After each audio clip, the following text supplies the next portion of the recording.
Last time we covered the Magnavox Odyssey 2 and our journey to the 1982 World's Fair, but I'd like to spend a little bit more time with the Odyssey today and see exactly what the keyboard can do right here on Vintage Geek.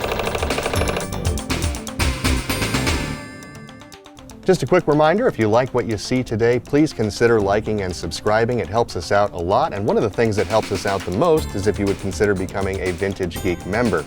You can do that at the website, and for just under $20 a year, you get access to all of our content commercial-free. Plus, we have some bonus extras and even some cool merch you can check out. It's all at vintagegeek.com. Last time, we took an in-depth look at the Magnavox Odyssey 2, and I'm pretty impressed with this little system going back to 1979. And I really enjoyed taking a trip down memory lane to see what it was like at the 1982 World's Fair, where the Magnavox Odyssey 2 was the official video game system. But today, I want to take a closer look at the actual keyboard of the Odyssey 2, because as I mentioned last time, there's that little bit of crossover between video games and computer systems, and even though this keyboard doesn't have a lot of functionality, I did find one program out there that will show us exactly what the keyboard is capable of, and more importantly, what the Odyssey 2 is capable of as far as being an actual computer. So let's dive into it today and take a look at Computer Intro here on Vintage Geek. When we've looked at other systems from this era of time, the common thread is that most of them use some version of BASIC for programming. And we've seen that in systems like the early Ataris, some of the early Radio Shack machines, and a lot of others. This particular machine does not have any kind of basic language capability that I've been able to find, but it does have the capability of programming in assembly language. Now this is something I've never really gotten into, and I'm kind of fascinated by it because there's a cartridge we have here called Computer Intro. Now with this cartridge, apparently it will walk you through a series of programs and things you can do to actually enter things yourself into the Odyssey 2 and maybe even create a game. So I'm going to kind of take a step through the manual here and see if we can create something and actually show it on screen and see just how hard or easy it is to program things with the Odyssey 2. The Computer Intro cartridge comes with a full spiral notebook containing instructions on how to do things within it. So this may take a little while to get into, but I'm going to try to go through it step by step. All right, so let's power up our Odyssey 2. All right, so the first thing we have is just a screen saying command. There are 4 actual games that exist in the ROM of the cartridge that are just come with it.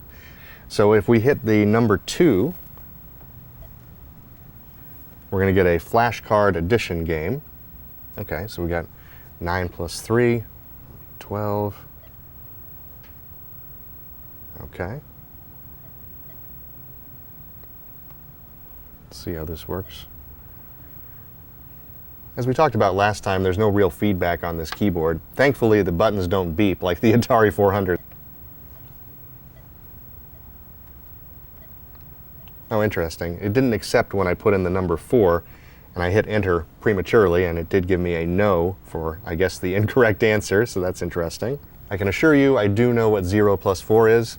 I just cannot get the computer to actually accept my answer, so that seems to be a little bit of a glitch there.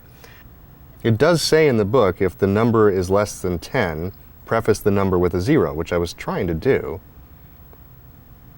If you give a wrong answer, an angry no will appear on the screen. It did seem pretty angry now that I'm looking at it. All right, now it's clear. 0, 4. There we go. The next thing the book says is to press reset and then press 3, which is going to bring up a game called Computer Telepathy. And we start out with a question mark. Okay. Oh, it's a high-low game. So the computer is choosing a number here, and it's up to me to guess it. Then it'll tell me if it's high or low. Okay. Let's see. What number should we start with? What's the range?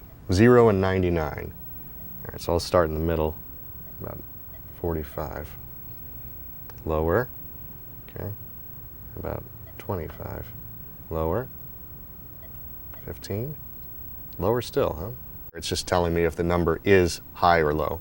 Got it. 55 is too low. 60. 65. 70. Ooh. Now we've got a tight range here. Aha! I got the right number. 66. These are very rudimentary, but I assume this is all going to tie in to the assembly programming they're going to show us later in the book. So it looks like where we can start actually manipulating things is program number 1, which is called the Creepy Crawler. So let's bring that up. All right, so we got stuff moving around on the screen. That's cool. We can reprogram the creepy crawler to display other symbols on the screen. There's a large selection of graphics in the memory of the Odyssey 2, and you can find the complete collection in the book. According to the book, there's 2 ways you can program the computer. One of them is speaking hexadecimal, and then the second language is actually assembly. An instruction in assembler is more phonetic than hex, but it is also longer. Instruction sets are the codes that tell your computer what you want it to do with the data you're going to give it. So now we finally get into programming our Odyssey 2. I'm excited about this.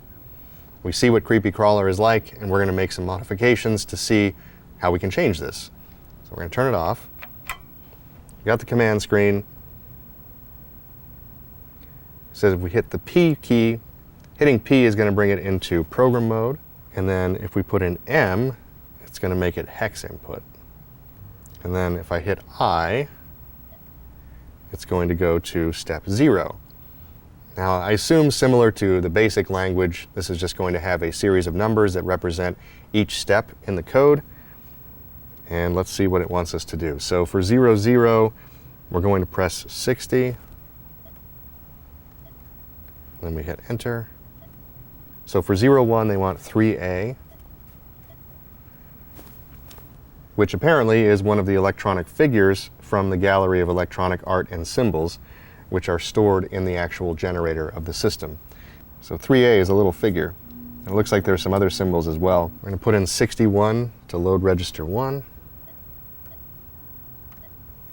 And then 0C, which is a blank line, like the space between 2 words in a sentence. Okay. 6B goes into memory address 4. That's the opcode for positioning. You're opening the door to register B and telling it you want to display the little person at a certain place on the screen upon execution of the program. And then we're going to tell it where.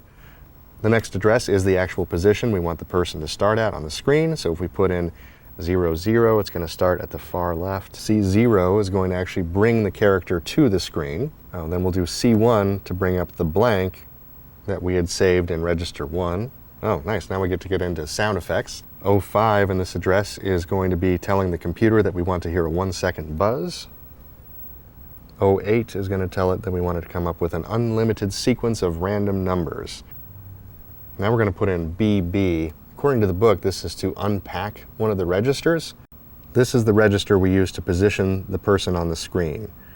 This unpacking instruction takes the random 2-digit number selected by the accumulator and places 1 digit in register B and the other digit in the register immediately following B, which is register C. Okay. In register 11, we're going to put in 12, which tells the computer we're going to want it to return to a previously programmed step. And then we have to tell it which step we want it to repeat, which is 06. Actually, this does make sense. So now we're creating essentially a loop.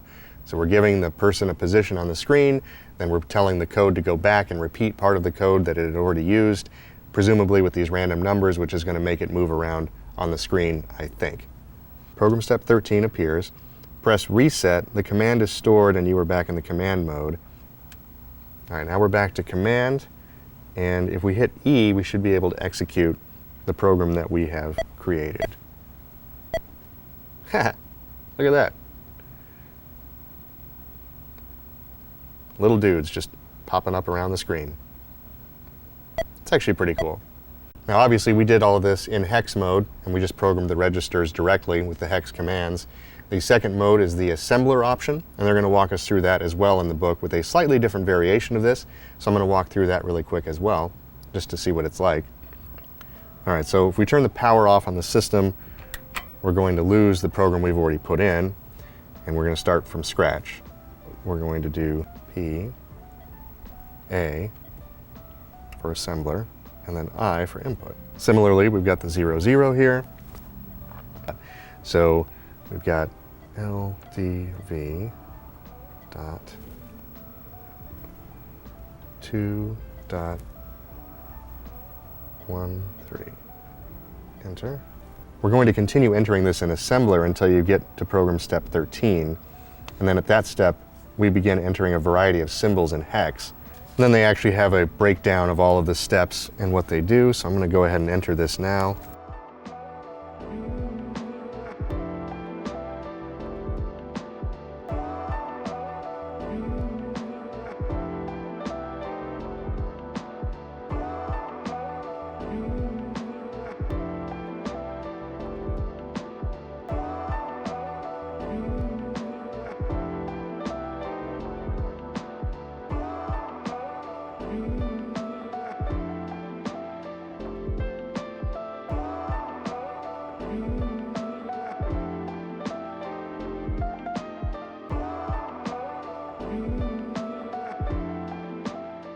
And then we have to enter hex mode to do step 13. Program, machine. So I guess R enters roll mode, which allows you to go through the steps. Okay. And then U goes up. So.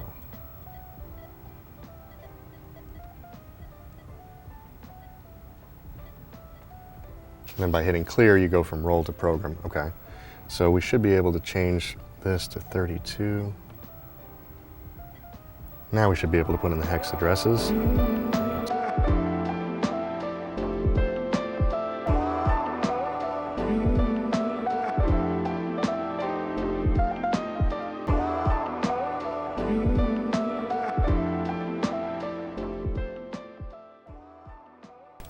So I've gotten this program entered now, which is a combination of assembler and hex. The book makes the navigation between the two modes seem very easy. I'm sure it would be easy if you did this a lot, but for me, going back and forth is a little bit complicated. Let's go ahead and hit reset, and then E for execute.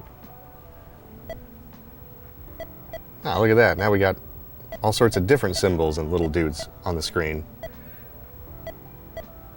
That's pretty cool. So apparently all those hex codes I put in at the end were just the different symbols that are now displaying randomly. I would say that the tutorial for this is pretty effective.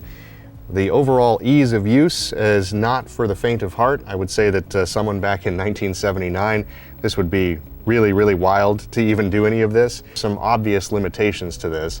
One that I see right off the bat is that there's no way to save a program once you've created it.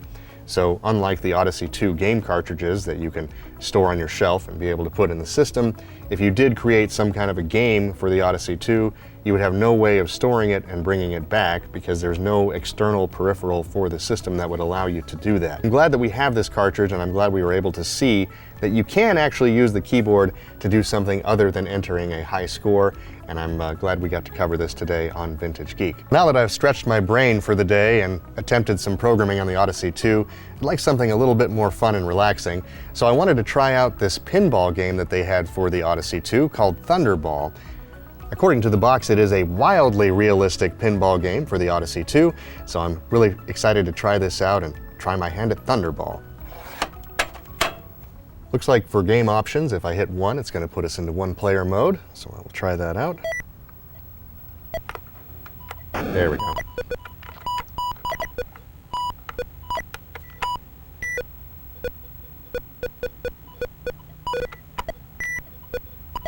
I like the little kind of spinny thing at the top. It's a nice effect. I feel like with the Odyssey 2, everything is very rudimentary, but I do like the fact that there's a lot of good fast-paced motion. There doesn't seem to be any kind of lag, and it does make it more fun. The ability to move the flippers to the left and right is actually kind of a cool mechanic too.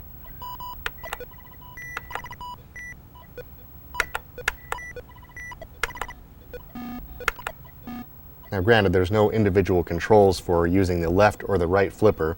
They always go at the same time. Oops. 46,340, it's not too bad for a first shot. It's also interesting that they have this set up in a demo mode where if you're not playing, it just continually goes and the ball just keeps bouncing back up. But this game is really fun. I like the sound effects. I like the fact that it kind of makes that flatlining sound when the ball's rolling across the bottom of the screen. And like I said, just some good fast-paced motion. And I could see where this would be a lot of fun with your friends back in 1979, so you could get the highest score and you don't have to have a full pinball cabinet in the house. So I feel like they really met their goals with this one, and I'm glad we have this as part of our Odyssey 2 collection. And finally today, I want to cover the game Pickaxe Pete. Now you might be saying, well, of course you covered Pickaxe Pete in the last video, and that's true. We talked about Pickaxe Pete, we talked about the tournament at the 1982 World's Fair, but I didn't actually have time to play the game. So I'm excited to give this a try.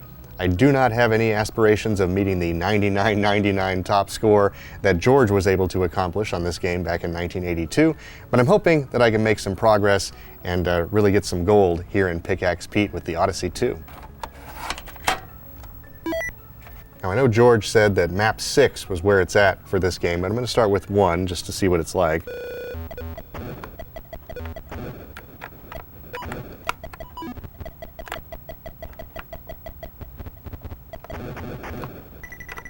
okay, this is pretty fun. So you can actually crawl or jump. You've got ladders, there's keys. Oh. Definitely need a pickaxe to actually get the boulders though. And apparently you lose the pickaxe after a period of time.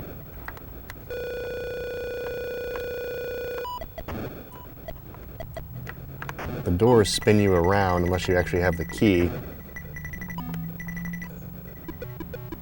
Oh man.